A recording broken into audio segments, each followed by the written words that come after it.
the equation of motion. How many equations of motion are there? There are 3 equation of motion. Okay. First equation जो है वो हमने कल कर दी थी. फर्स्ट इक्वेशन क्या थी जरा बता दें. Vf equal Vi plus At. So basically equations of motion हमें क्या बताती हैं? Relation between various quantities. So अगर फर्स्ट इक्वेशन की हम बात करें, first equation gives us relation of final velocity, initial velocity, and relation time.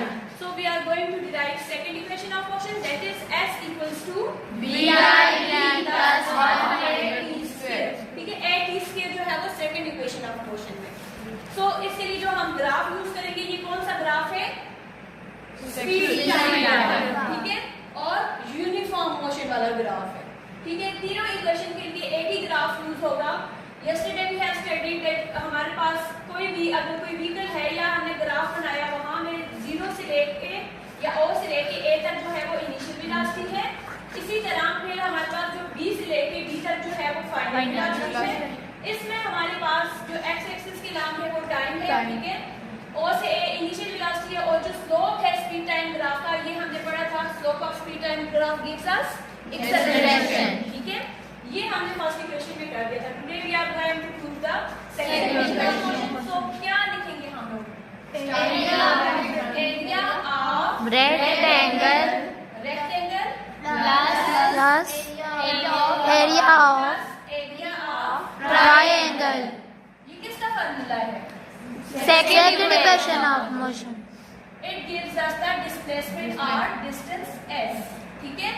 इसको हम इक्वेशन 1 का नाम दे देते हैं और 1 by 1 जो है वो हम इसको प्रूव करते हैं. First we have to find the Area of rectangle. Area of Triangle.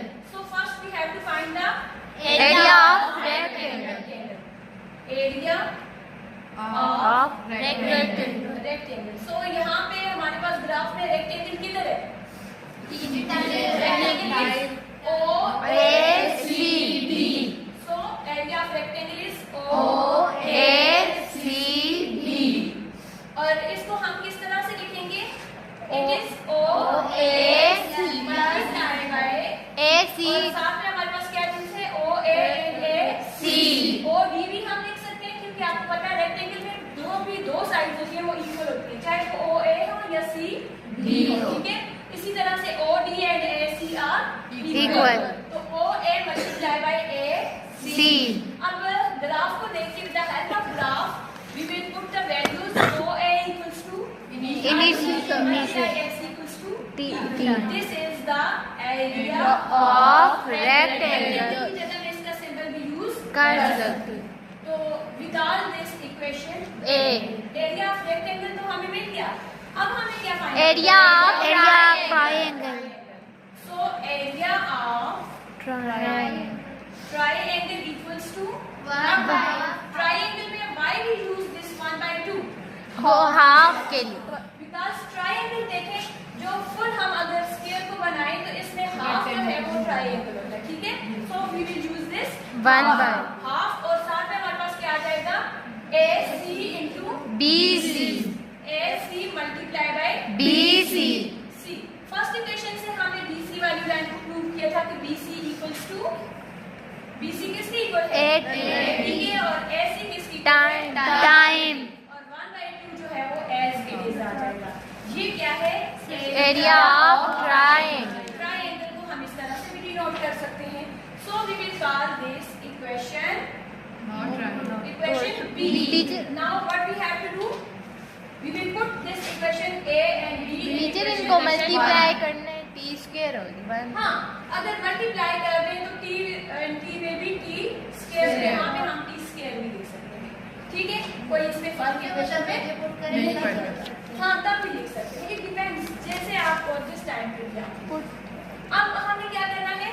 We will use this equation A and B in equation 1. So equation 1 will give us S को हम पहले लिख देते हैं.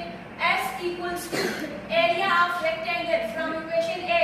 Area of rectangle from equation B. A. Equation A से क्या मिलेगा? area of rectangle equals to Equation I multiply by B I T. दरम्यान में कौन सा साइन है? Plus. area of triangle equals to 1/2 AT square. So we will put the value of area of triangle. Triangle. So this is the proof of second